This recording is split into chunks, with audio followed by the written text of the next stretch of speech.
Did you know that in underground criminal organizations across the globe, power brokers make demands that defy conventional morality?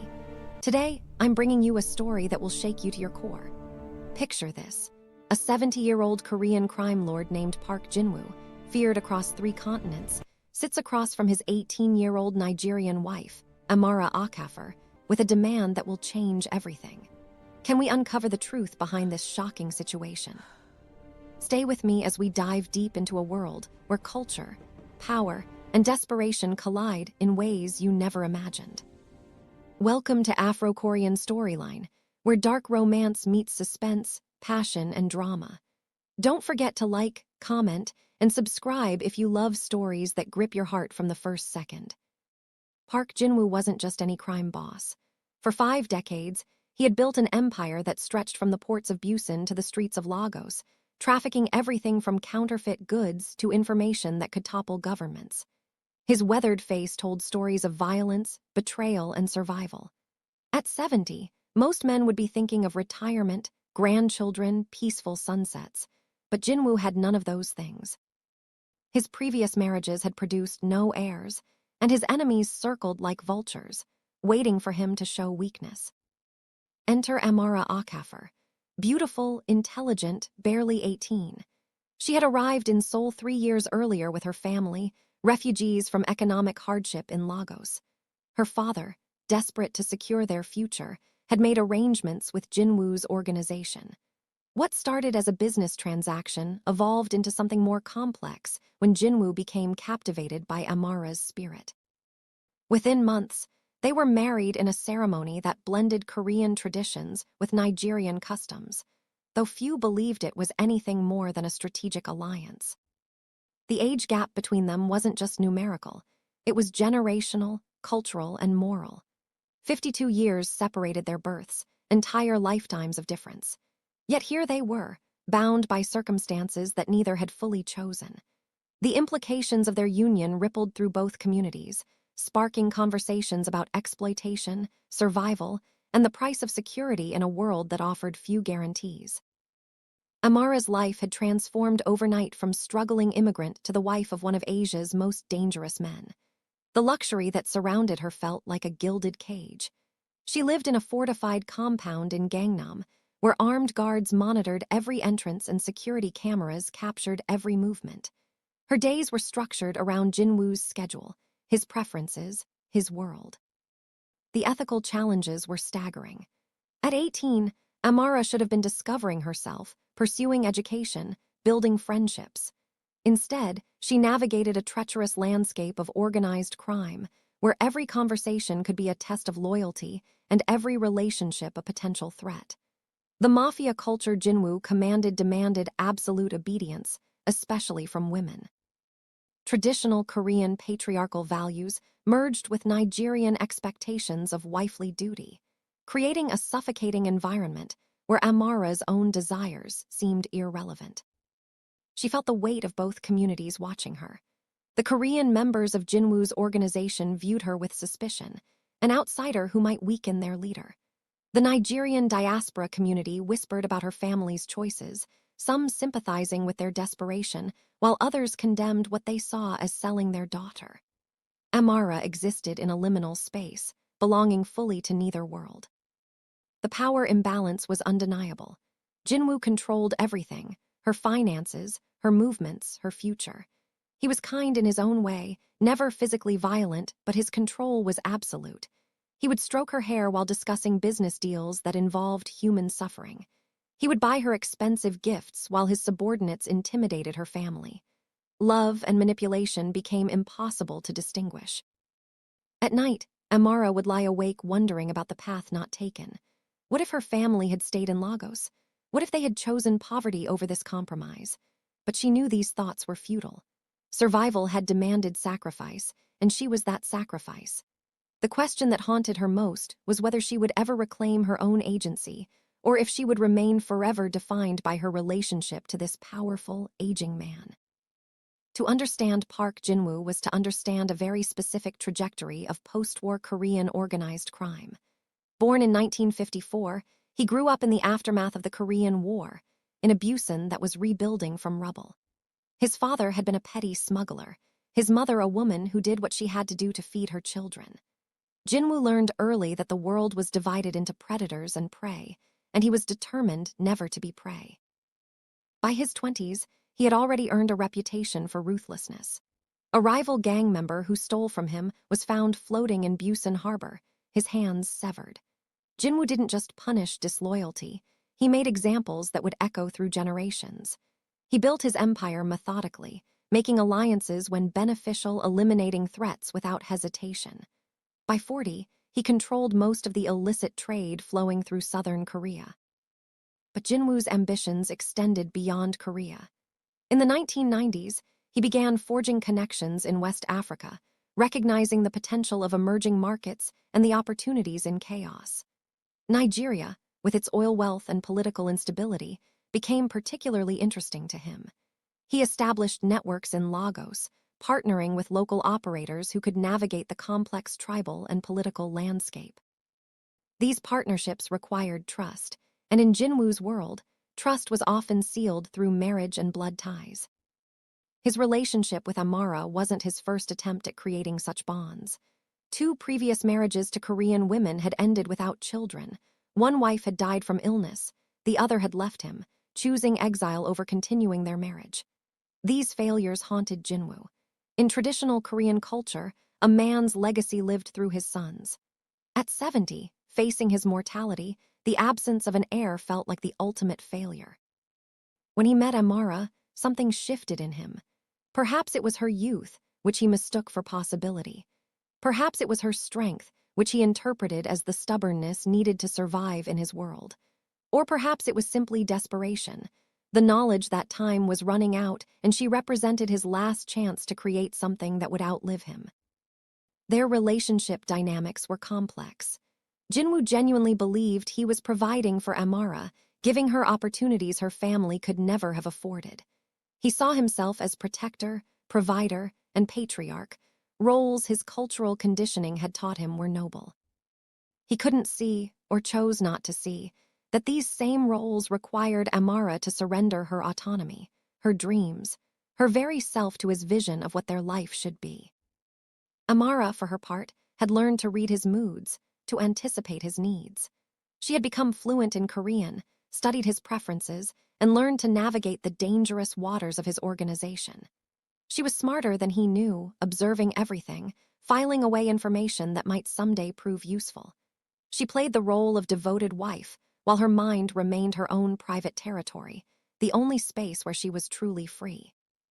The demand came on a humid evening in August, 3 months after their first wedding anniversary.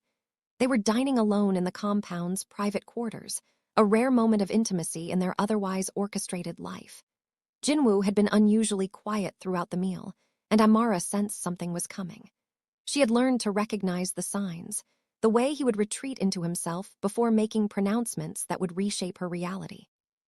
"Amara," he began, setting down his chopsticks with deliberate care, "we need to discuss our future." Her heart rate quickened, though she kept her face serene. "Of course, husband." "I want a child, I need a son." The words hung in the air between them, heavy with implication. "My doctors say I'm still capable. You're young and healthy. There's no reason to wait." Shock coursed through her body, though she had suspected this might come eventually. The reality of it, stated so baldly, felt like a physical blow. She was 19 now, barely, and he wanted to bind her to him permanently through a child. A child she would raise alone when he inevitably died, a child who would inherit his criminal empire, a child who would forever tie her to this life she never chose. She started, her voice catching.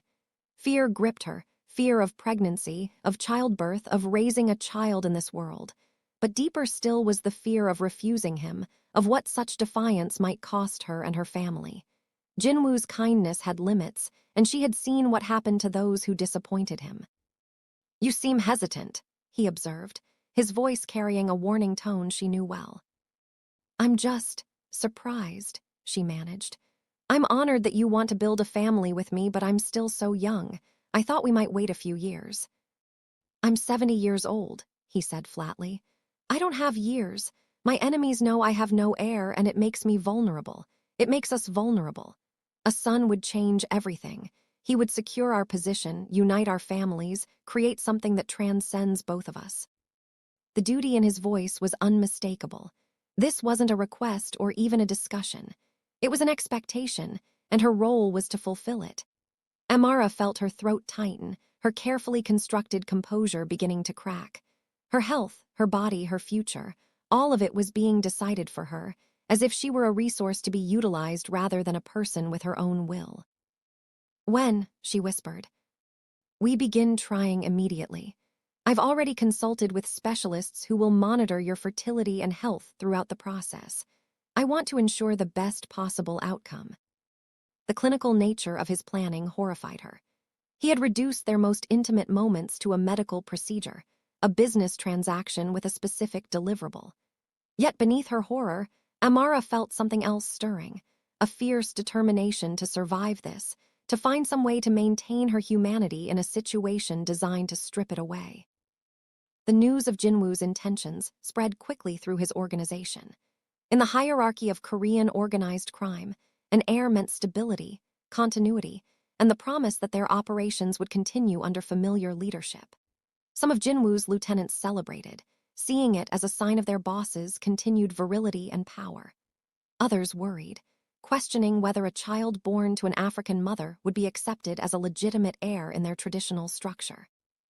For Amara's family, the news brought mixed emotions. Her father, who had orchestrated her marriage, saw it as validation of his strategy. His grandchild would be born into unimaginable wealth and power. Her mother wept, understanding in ways her husband couldn't the burden being placed on her daughter. Amara's younger sister, still in school, looked at her with something approaching horror, seeing in Amara's fate a cautionary tale about the cost of security. The broader implications extended into both communities. In Nigerian circles, debates raged about exploitation versus opportunity. Was Amara a victim of circumstance, or was she exercising agency by securing her family's future? The conversations revealed deep divisions about gender, power, and survival in the diaspora experience. Some admired her pragmatism, others mourned what they saw as a profound injustice. Questions of autonomy dominated these discussions. At 19, was Amara truly capable of consenting to such an arrangement?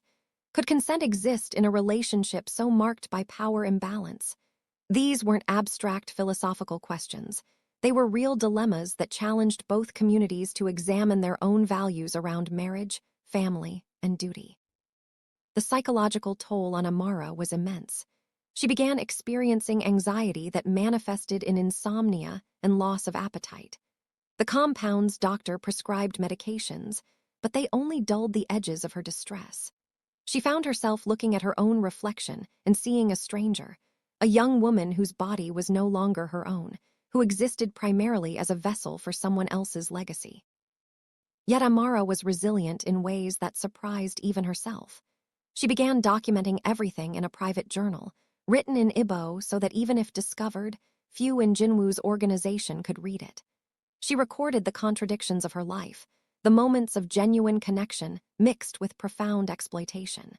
She wrote herself into existence, claiming through language the autonomy that circumstances denied her.